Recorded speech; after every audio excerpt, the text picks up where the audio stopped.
नमस्कार दोस्तों, मैं doctor Ayush Jain, consultant laparoscopic and general surgeon.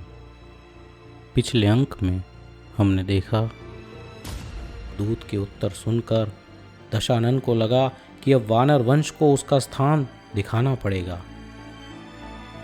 व्यक्तियों के बदलते कर्म किस प्रकार से उसका स्वभाव बदलते हैं, यह दशानन के केस में आप साफ देख सकते हैं।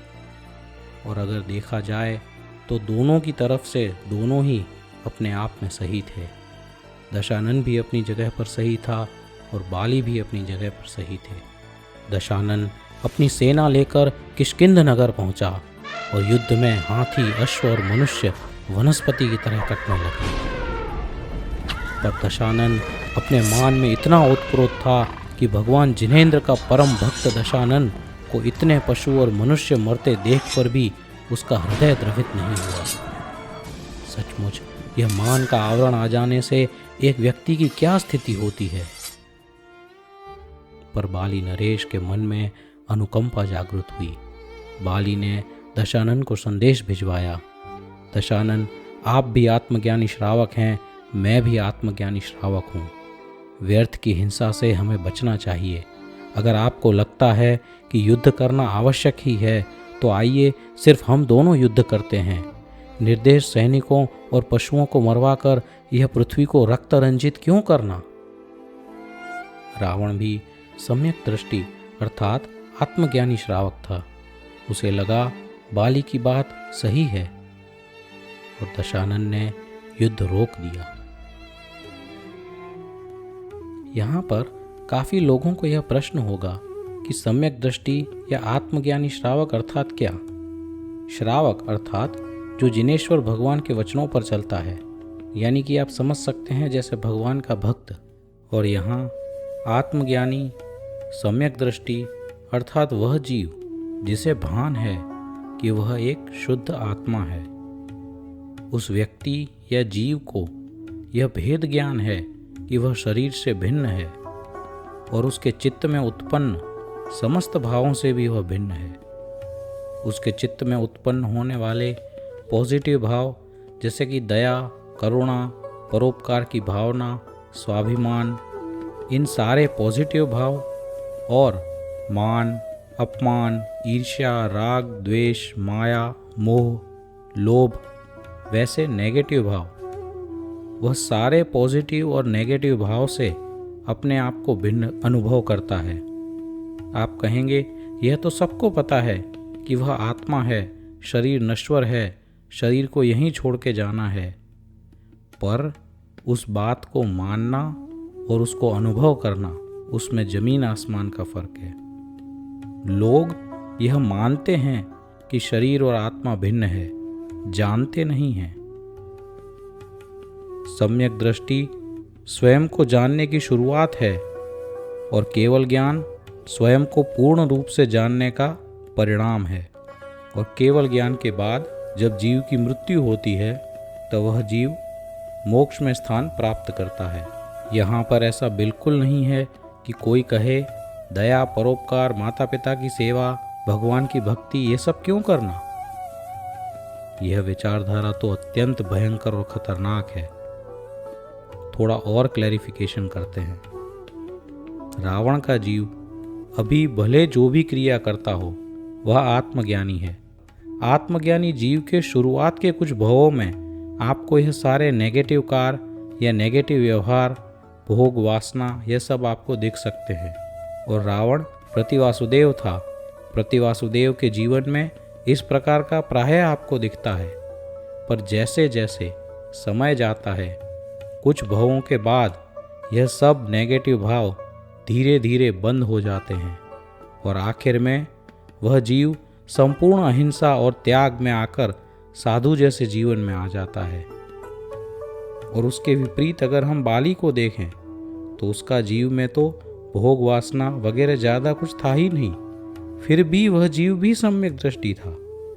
अर्थात शुरुआत कैसी भी हो, पॉजिटिव या नेगेटिव, पर अंत में तो वह जीव संपूर्ण अहिंसा और त्याग में आ ही जाता है।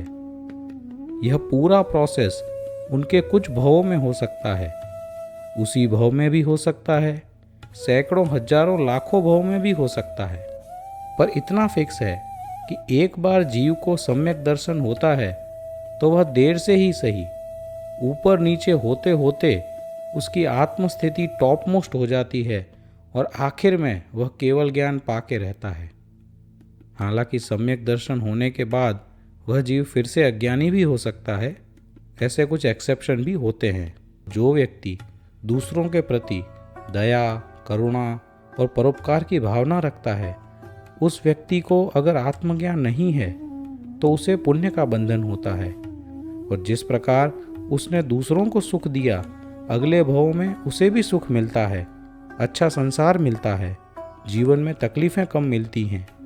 और जब ऐसा वातावरण मिलता है और तब अगर यह जीव वह सोचे कि अब मुझे इससे आगे क्या करना चाहिए, तो उसे आत्मज्ञान के लिए पुरुषार्थ करने का स्कोप मिलता है। उसे ऐसे सर्कमस्टेंसेस मिलते हैं कि वह किसी आत्मज्ञानी से मिल सके और अंत में वह भी उसी ट्रैक पर चलकर मुक्त होता है। पर अगर वह व्यक्ति दया, परोपकार के स्टेज के ऊपर सेटल डाउन हो जाए और उसे लगे कि बस दूसरों के प्रति दया और परोपकार करना यही टॉप मोस्ट है, इससे आगे कुछ भी नहीं, तो वह व्यक्ति आगे नहीं बढ़ सकता। So what is the conclusion? Conclusion ये है कि जब तक आत्मज्ञान ना हो, जीव को पॉजिटिव भाव जैसे कि दया, करुणा, परोपकार वगैरह रखना चाहिए, और साथ साथ में अंतर में यह अभिलाषा भी रखनी चाहिए कि यह एंड पॉइंट नहीं है। एंड पॉइंट तो आत्मज्ञान है, और एक बार अगर आत्मज्ञान मिल जाए तो फिर आत्मज्ञान से केवल ज्ञान की राह पर चलना है। ज़्यादातर लोगों का यह भी मानना है कि आत्मज्ञानी और सम्यक दृष्टि जीव तो सारा संसार छोड़कर दिन रात सिर्फ भगवान की आराधना में लगे रहते हैं। संसार का व्यवहार, इकोनॉमी, जियोपॉलिटिक्स, फाइनेंस, राज्य का संचालन वगैरह बातों से वो अपने आप को कंप्लीटली कट ऑफ कर लेते हैं और अपनी भक्ति में मस्त रहते हैं। नहीं, यह बहुत गलत धारणा है। सम्यक दृष्टि जीव का सारा व्यवहार एक नॉर्मल व्यक्ति की तरह ही होता है। बस फर्क सिर्फ इतना होता है कि वह जीव को यह अनुभव होता है कि वह एक आत्मा है, और इन सारे आंतरिक शत्रु काम, क्रोध, मोह, इन सब से वह सर्वथा भिन्न है। व्यवहार तो अच्छा और बुरा दोनों ही हो सकता है।